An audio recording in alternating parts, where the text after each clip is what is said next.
Notre paroisse est située dans la commune d'Agoignivé 5,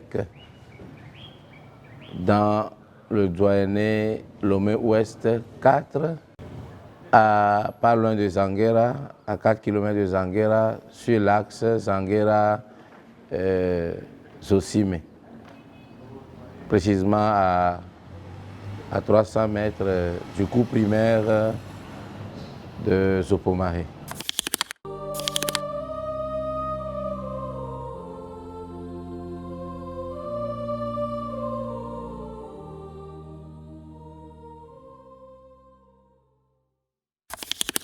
Les dernières nominations ont donné à cette paroisse comme curé le père Joseph Nouvé et comme vicaire le père Emmanuel Djereké.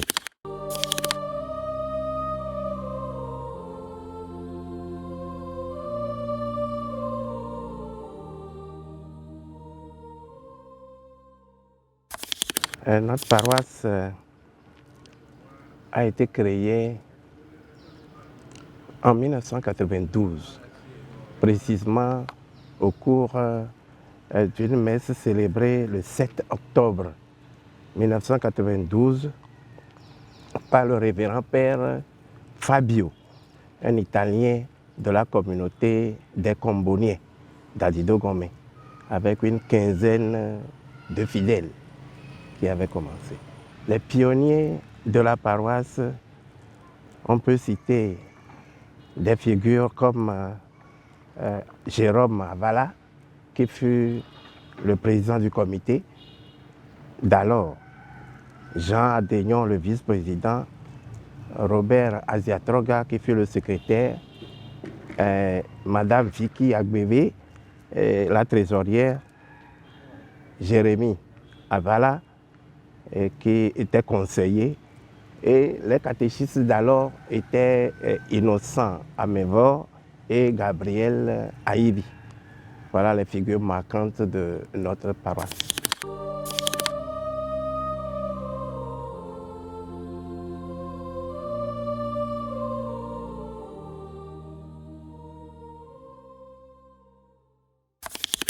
Voilà, de quasi-paroisse qu'elle était en 2020, avec le curé actuel, elle sera érigée canoniquement en paroisse en 2023 et par Monseigneur Nicodème Anani Bariga, bénissant de vénérée mémoire.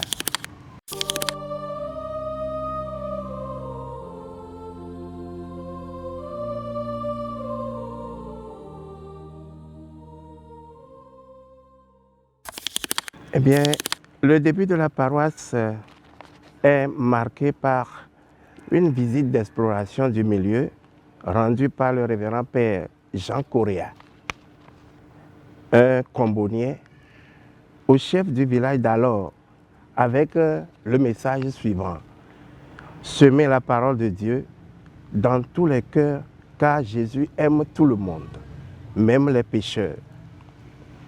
Ce message a plu au chef d'alors, comme l'a vu Clomégan et sa cour.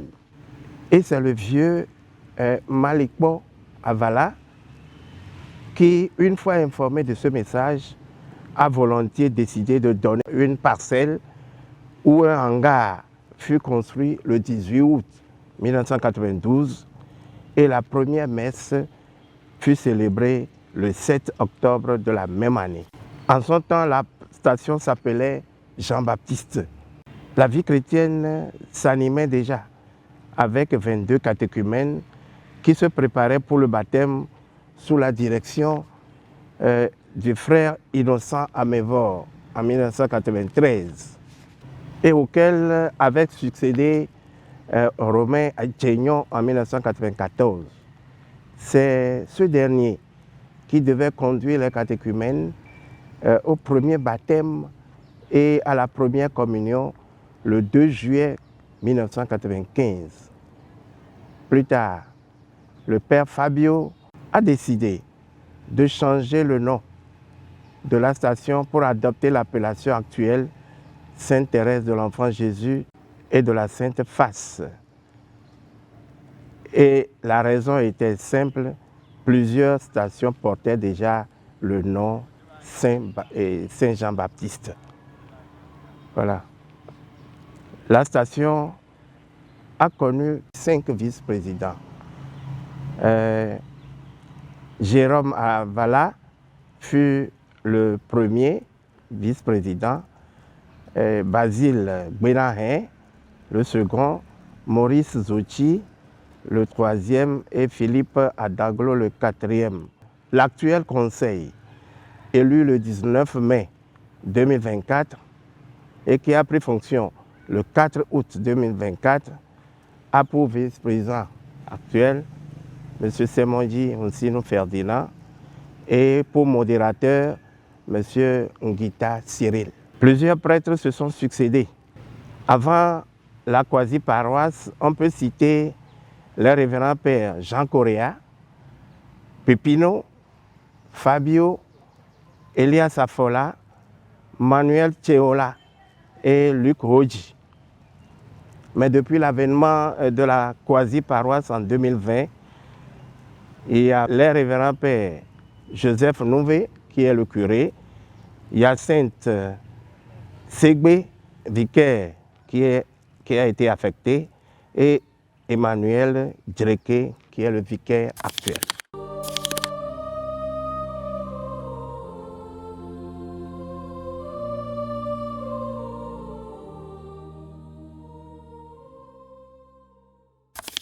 Les grands événements de la vie de la paroisse, on peut citer entre autres la construction du hangar, les mariages groupés en 2020, la chapelle actuelle, l'érection de la station en quasi-paroisse, puis en paroisse.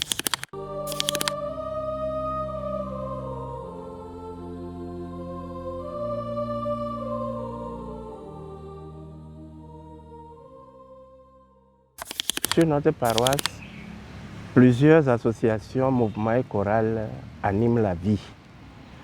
On peut citer la Légion de Marie, le Renouveau charismatique, et Saint-Antoine, Jésus miséricordieux, le Sacré-Cœur de Jésus, et Akaz, Amis du Très Saint Sacrement, Armée Bleue, les Scouts, CVAV, Safana, le service d'ordre. Au total, 12 associations, mouvements et chorales sur la paroisse.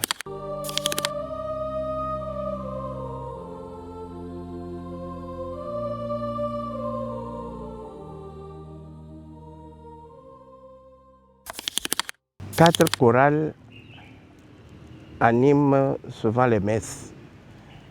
La Voix des Anges, Marie-Reine, Trinité et la Rosette. Et toutes ces associations, mouvements et chorales, souvent s'entendent. Il y a toujours des réunions préparatoires pour les activités qui devaient intervenir. Donc la collaboration est vraiment franche entre ces associations, mouvements et chorales pour animer la vie sur la paroisse.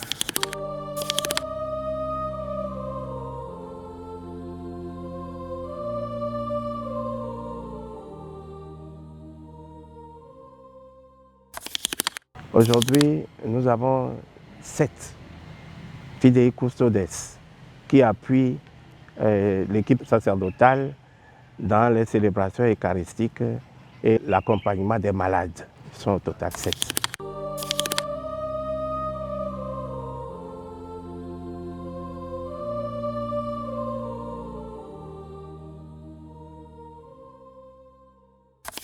De notre paroisse sont issus 2 prêtres.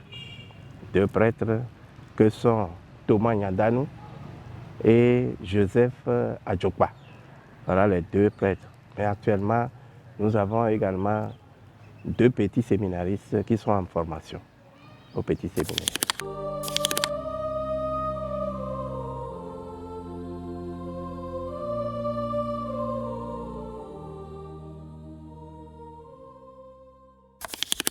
À ce jour, il y a 18 couples mariés qui sont enregistrés sur notre paroisse. Ils sont au total 18. Et nous pouvons même préciser qu'il y a des mariages issus de disparités de couples. Ils ont fait le mariage seulement mardi dernier. C'était entre un musulman et une chrétienne. Voilà. Donc ils sont pour le moment 18.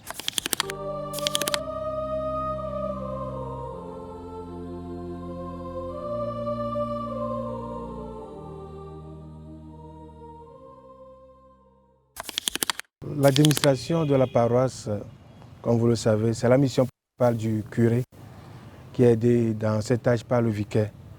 Et cette mission est assumée avec l'accompagnement de l'équipe des fidèles formant les deux conseils CPP et CPAE.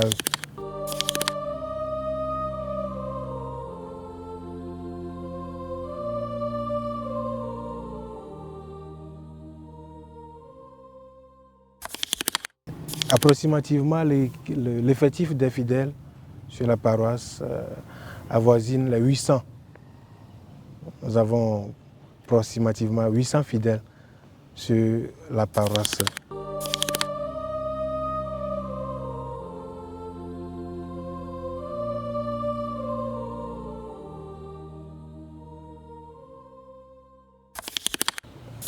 Les activités liturgiques, on peut citer entre autres les messes matinales, lundi à vendredi 5h, 5h30 et le samedi 6h. Et les messes dominicales, nous avons 3 messes dominicales, une messe anticipée à 18h le samedi soir et 2 messes le dimanche, 6h30 et 8h30. Et nous n'oublions pas les grandes célébrations, les solennités, la fête de Noël, Pâques, Assomption, Ascension et les autres fêtes. Et aussi les fêtes des saints. Donc tout est célébré. Et en ce qui concerne la liturgie, ça va. Nous n'avons pas assez de fidèles, mais chacun met sa part et ça marche avec la grâce de Dieu. Nous avons aussi les activités paraliturgiques, entre autres les réveils spirituels, les campagnes d'évangélisation, la semaine de la jeunesse, réveillon et beaucoup d'autres choses avec le concours du CCACJ de la jeunesse de la paroisse. Et en juillet, nous avons souvent une sortie paroissiale. Et nous y allons souvent, très souvent, à la plage. C'est ce qui se passe généralement.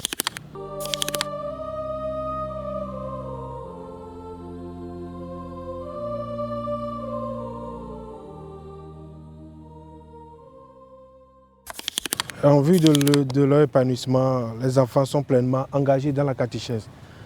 Nous avons beaucoup de catéchumènes. Donc je dirais clairement que la catéchèse marche. Et les jeunes sont engagés de la première année en 4e année pour les initiations chrétiennes et la 5e année comme l'année de la mystagogie. L'année de la mystagogie. Donc nous avons 5 classes, première année en 5e année. Et la 5e année se termine avec l'envoi en mission. Vous êtes maintenant envoyé, vous avez les sacrements de l'initiation chrétienne et vous êtes mis en contact avec les personnes âgées, ceux qui vous dévancent dans la foi. Et après cette expérience, vous êtes maintenant envoyé en mission pour porter ce que vous avez reçu de l'Église. C'est cela.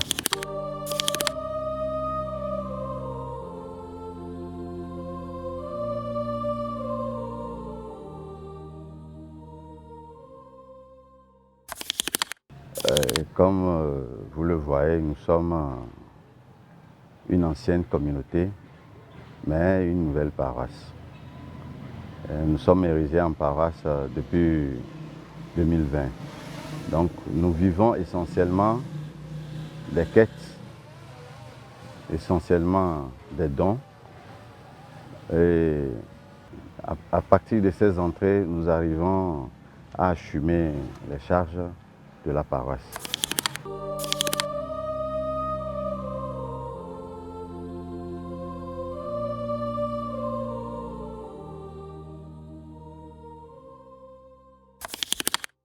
Comme je vous le disais tantôt, nous sommes une nouvelle paroisse, mais nous n'avons pas encore d'autres activités qui nous permettent d'avoir des entrées parallèles. Donc nous subsistons, nous vivons que sur les quêtes et les dons. Donc nous sommes en train actuellement de mettre en place des structures qui vont nous permettre encore de générer quelques fonds pour pouvoir subvenir aux besoins croissants de notre paroisse.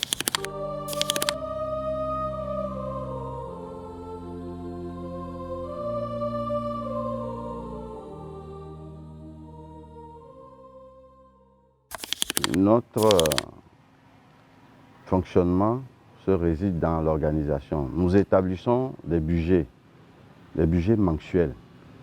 Et ces budgets sont établis en fonction des charges, des différentes charges auxquelles nous devons faire face. Et nous établissons des budgets prévisionnels en corrélation avec le Père curé. Et nous veillons à ce que ces budgets soient exécutés de façon conforme pour que nous ne puissions pas avoir des manquements.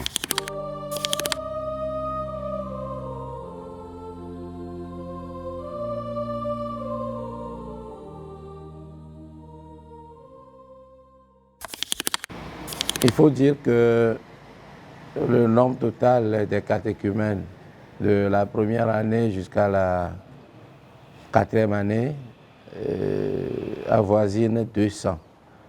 Mais chaque année, il y a 40, en moyenne 40 qui reçoivent le sacrement de communion et 40 qui reçoivent également le sacrement de la confirmation.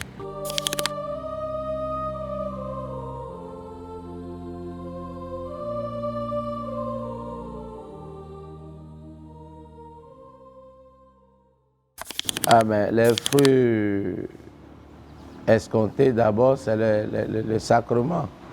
Le sacrement, c'est l'expression de la foi reçue et entretenue, puisque la mission des catéchistes, c'est d'éduquer la foi, qui est un appel que les catéchumènes reçoivent. Donc, à la fin de chaque année catéchétique, lorsque ils voient des enfants qu'ils ont instruits, éduqués sur le plan de la foi, recevoir les sacrements, cela donne une grande satisfaction.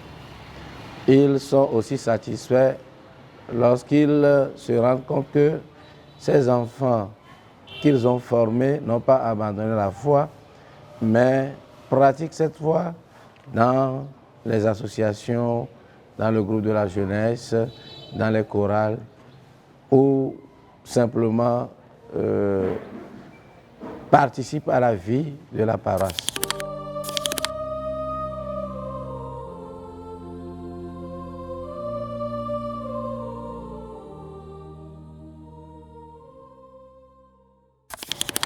La vocation, cet appel que l'on reçoit personnellement de l'auteur de la vocation qui est Dieu.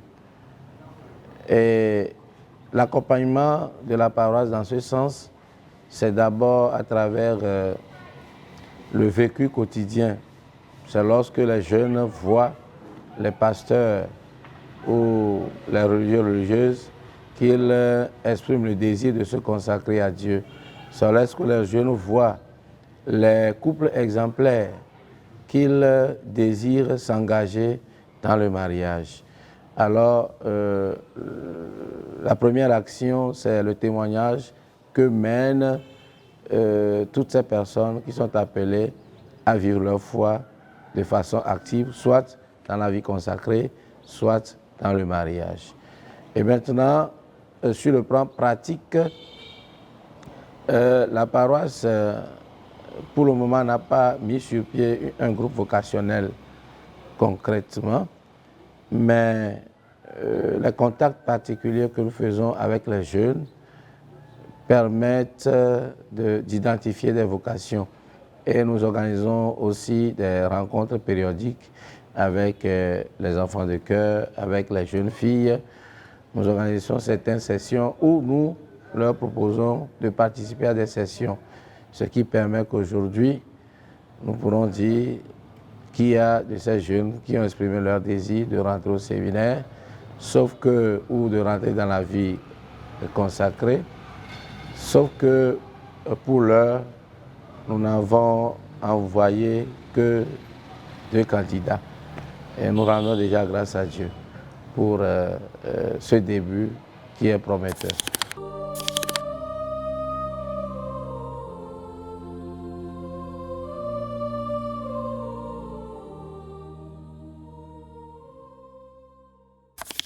La priorité de l'Église, c'est les pauvres, hein, les veuves, les orphelins, les pauvres.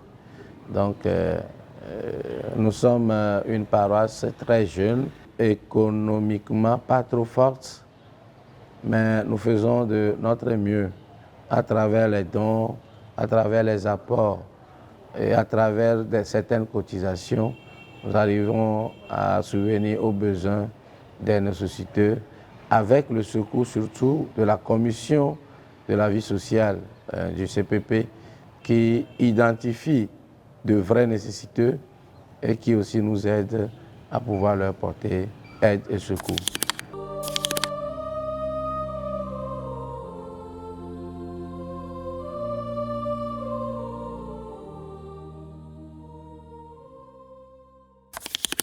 Si vous observez un peu notre paroisse, vous allez remarquer que c'est une paroisse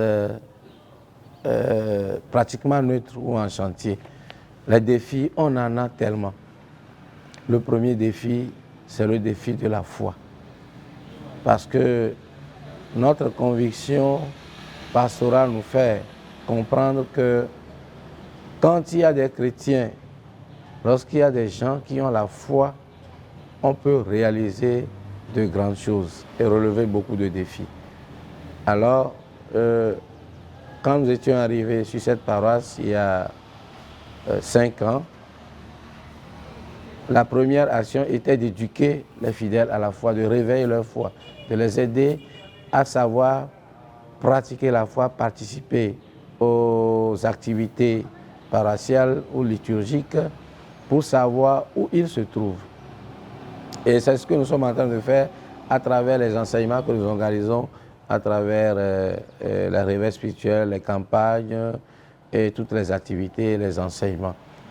Maintenant, les défis auxquels nous sommes confrontés, à côté du défi de la foi et de la sainteté, c'est des structures qui doivent effectivement donner à la paroisse un réel éclat. La première structure, c'est le presbytère. Le prêtre doit trouver un cadre où habiter. Et je vous dis que durant les 5 années que nous avons passées ici, nous avons vécu dans 4 maisons différentes. Maisons de location, 3 maisons de location. Et grâce à Dieu, il y a 1 an, nous avons intégré le presbytère qui n'est pas encore terminé. Alors, le premier défi, c'est d'arriver à finir le presbytère en bonne et due forme. Le deuxième défi, c'est cette église dans laquelle nous nous retrouvons. Je me plais de l'appeler un hangar parce qu'il y a encore des trous qui sont ici et là. Néanmoins, la grâce de Dieu y descend puisque nous y célébrons chaque jour l'Eucharistie et les merveilles se réalisent. Alors notre défi, c'est de rendre ce cadre encore plus beau, plus accueillant et plus priant pour ceux qui y viendront. Notre intention, c'est d'avoir également un bloc administratif couplé des salles de réunion pour les associations et les groupes de prière et pour la catéchèse. Vous allez remarquer que bien souvent, pour écouter les fidèles, il faut s'asseoir soit sous ce hangar ou dans l'église ou bien sous les arbres pour écouter et accueillir les fidèles, puisqu'on n'a pas pour le moment un bureau en bonne et due forme. Nous avons aussi un projet, la finition du bloc sanitaire que nous avons commencé il y a bientôt 5 mois. Nous sommes arrivés à une étape, mais il va falloir encore continuer, terminer, parce que quand des gens viennent à la paroisse pour prier, au besoin, il faut qu'ils se sentent très à l'aise. Et dans ce quartier, un constat amer et sensible, nous n'avons pas de centre de santé adéquat. Nous n'avons que le cours primaire, nous n'avons pas le collège, nous n'avons pas le lycée, nous n'avons pas le marché. C'est des besoins sociaux. Mais nous avons pensé, avec la grâce de Dieu, implanter sur notre territoire paroissial un centre de santé pouvant permettre d'aider les nécessiteux et de se rapprocher également des riverains lorsqu'ils tomberaient malades et qu'ils auraient besoin des soins pour qu'on puisse les soutenir. Voilà un peu les quelques projets que nous avons. Et enfin, rendre la maison très propre, crépir la clôture, badigeonner et rendre la maison, la paroisse plus agréable à tous et à tous ceux qui nous visitent.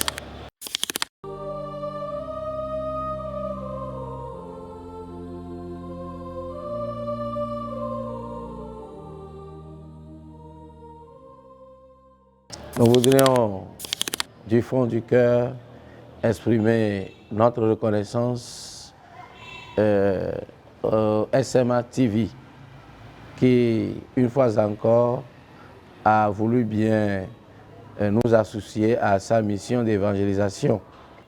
Nous voudrions également remercier les téléspectateurs qui, de près et de loin, sont de cœur avec nous et qui prient avec nous.